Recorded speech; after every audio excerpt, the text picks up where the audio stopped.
Olá, amigos da JPTV e do portal JP News. Estamos aqui no gabinete dentário do Dr. Newton Zirbes para mais um programa Na Cadeira do Dentista.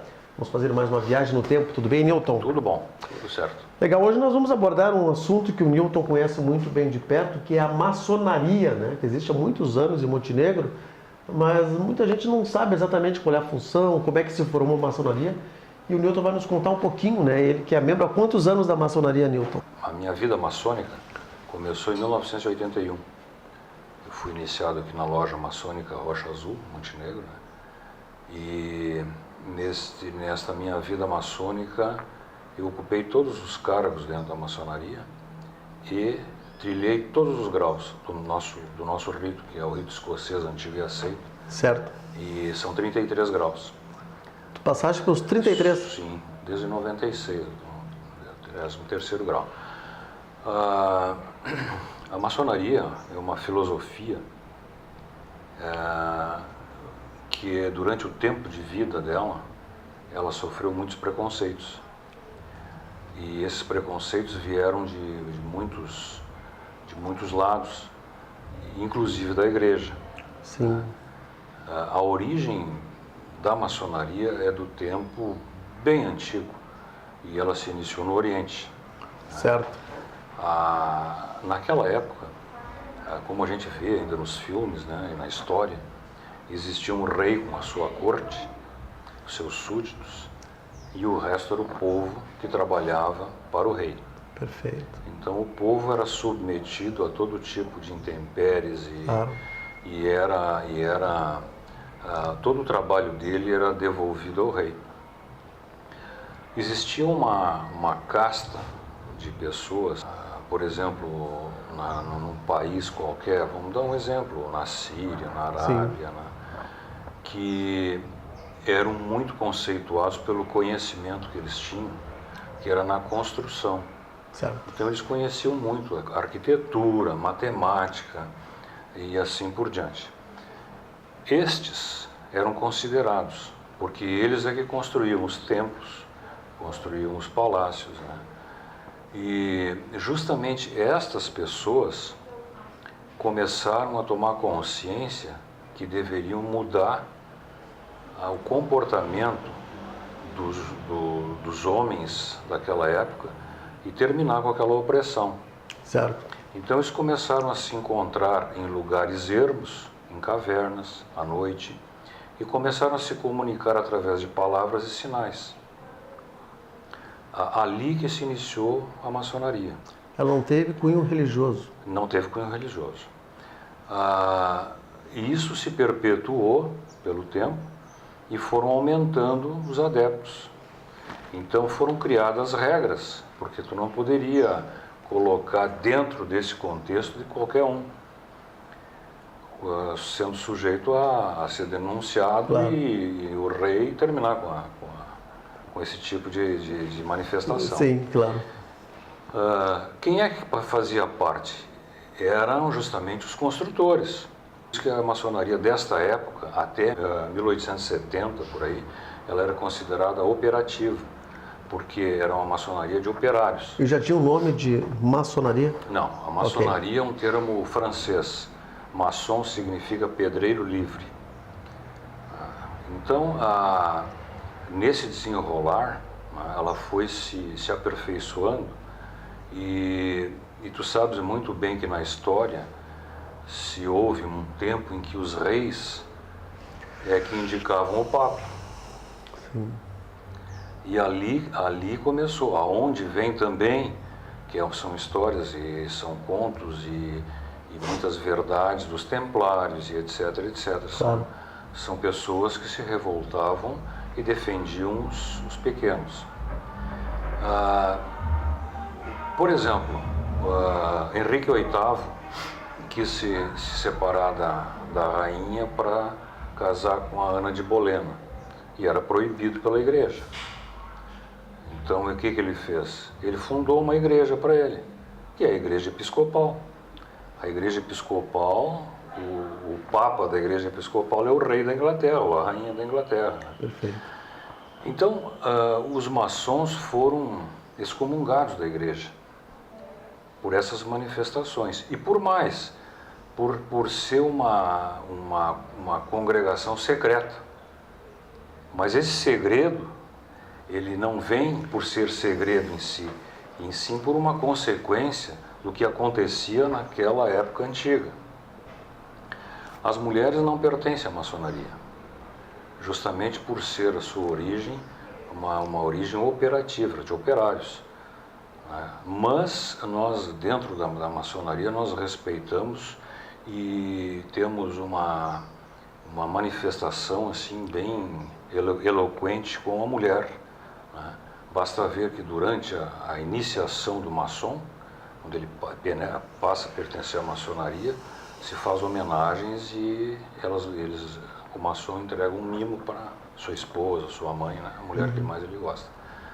E nós também fizemos sessões durante o ano, como o Dia das Mães, etc., que são especificamente homenagem às mulheres.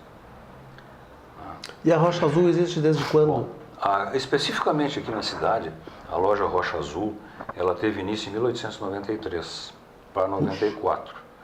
Não como Rocha Azul, e sim com outros nomes. Teve loja União, União Constante, e foram várias lojas. Esta construção que nós temos aqui, ela foi construída por maçons, que vieram de Lajeado, e eles construíram essa loja. Se tu fores ali, olhares as pedras que são sentadas ali, a maioria não tem cimento, e tu não enxerga de um lado ou outro. E qual é a data de fundação? Perfeição. A Rocha Azul? A Rocha Azul foi fundada em 13 de agosto de 1943. E o prédio? 1893 para 94. 93 para 94. Então, essa fundação aqui, ela passou por vários estágios, né? Sim.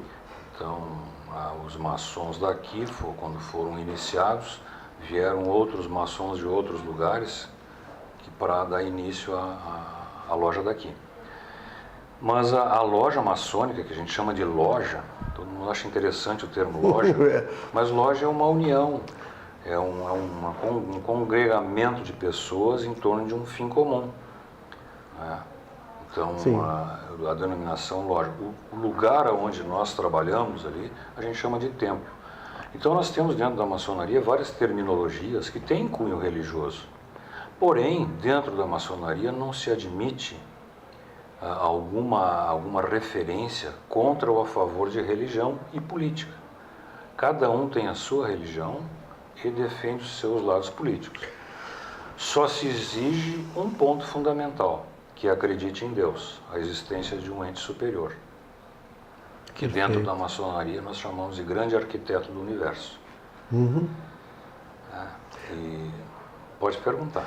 A dúvida é, o que os maçons fazem nas reuniões das maçonarias? Que sempre é uma dúvida. Sabes? Tem o Rotary e o Lions, eles se reúnem também. E os maçons, o que fazem? Todas as pessoas perguntam. Fofoqueiam? Por que essa coisa é assim? Por que não é diferente?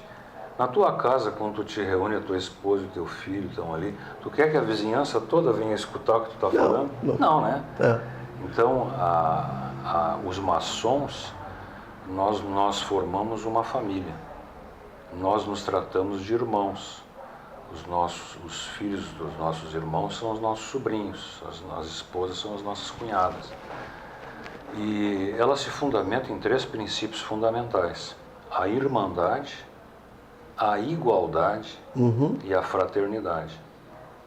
Durante a história da existência da maçonaria, ela influiu em vários episódios e teve uma participação determinante. Por exemplo, na França, quando ela se emancipou, quando ela foi os gritos de revolta era igualité, fraternité, né? E a maçonaria teve uma influência bem decisiva. Nos Estados Unidos nós tivemos vários irmãos que foram presidentes, né? No Brasil, a primeira loja maçônica fundada no Brasil foi fundada por José Bonifácio. Loja Comércio e Artes, no Rio de Janeiro, existe até hoje. Sim. Mas por imprudência do próprio José Bonifácio, ele se tornou muito ditador E passado um período, muitos saíram da loja e fundaram outra loja, Certo. aonde Joaquim Gonçalves Ledo era o presidente. E no dia 20 de agosto, esta loja maçônica, sob a presidência do Joaquim Gonçalves Ledo, enviou uma carta para Dom Pedro, comunicando a ele que o Brasil estava independente. Uhum. Então, essa história assim, que a gente conhece, ela tem outro cunho. Na realidade, dia 20 de agosto foi decretada a independência do Brasil, dentro de uma loja maçônica. Perfeito. Há historiadores que justamente contestam a data da independência muito por causa disso, né? Esse tipo de manifestação assim também se desenvolveu. Por exemplo, todo mundo fala como é que terminou a Revolução Farroupilha, né? Então, vários farroupilhas eram maçons. Por exemplo, por que que o Bento Gonçalves foi solto lá na Bahia quando ele estava preso? Foram os maçons que soltaram ele. Sim. E quando houve aquele ajuste de final de revolução, foi Duque de Caxias e Bento Gonçalves, dois maçons. E em nível de Montenegro, Newton, nós temos algum episódio envolvendo maçons? Olha, aqui houve uma participação muito grande. Nós tivemos grandes maçons aqui, que inclusive pertenciam à igreja. Certo. Mas com esse preconceito religioso, né, eles atuavam muito mais secretamente ainda. Entendi. Né? Mas, por exemplo, da Igreja Episcopal, nós tivemos na fundação da loja Rocha Azul o reverendo Bernef. Sim. Ele foi muito... O Jacozinho, né? Ele era uma pessoa muito atuante. E em Porto Alegre, por exemplo, não sei se é vivo ainda, um padre que era maçonólogo. Ele estudava a maçonaria. Que bacana. E Dom Dadeus Green, todas as reuniões da maçonaria no Grande Oriente, Porto Alegre, ele era convidado. Ele sentava junto com o grão-mestre e ele que abria a sessão, porque toda a sessão maçônica, na abertura dela, é lido um trecho da Bíblia. Ou seja, se a maioria dos maçons presentes são católicos, se lê um trecho da Bíblia. Se forem de outra religião, por exemplo, muçulmano, se lê o Alcorão. Perfeito. Entende? E o Dom Dadeus Green sempre, ele que abria o livro da lei. Como é que se identifica um maçom? Nenhum maçom quer se identificar. Sim, mas talvez um para o outro? Porque um para o outro, sim, é como eu te falei, desde o início da maçonaria, a comunicação entre os maçons era feita através de palavras e sinais. Sinais, claro. Uhum. Então, se eu vou para qualquer lugar do mundo, porque a maçonaria é uma ordem universal, e eu me identifico, e todos vão me reconhecer como maçom. A nossa finalidade é única e exclusivamente criar líderes dentro da sociedade, para transformar essa sociedade nas coisas mais simples que existe e que são inerentes à espécie humana. É o respeito, a tolerância, tu ensinares as pessoas, ou com teus gestos, com a tua manifestação, claro, né? A fraternidade, bacana, né? Bacana. A igualdade das pessoas, né? E nós mantemos também a nossa fraternidade entre nós, né?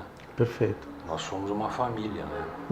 Então não existe maçonaria, ela foi preconceituada durante a história. Certo. Né?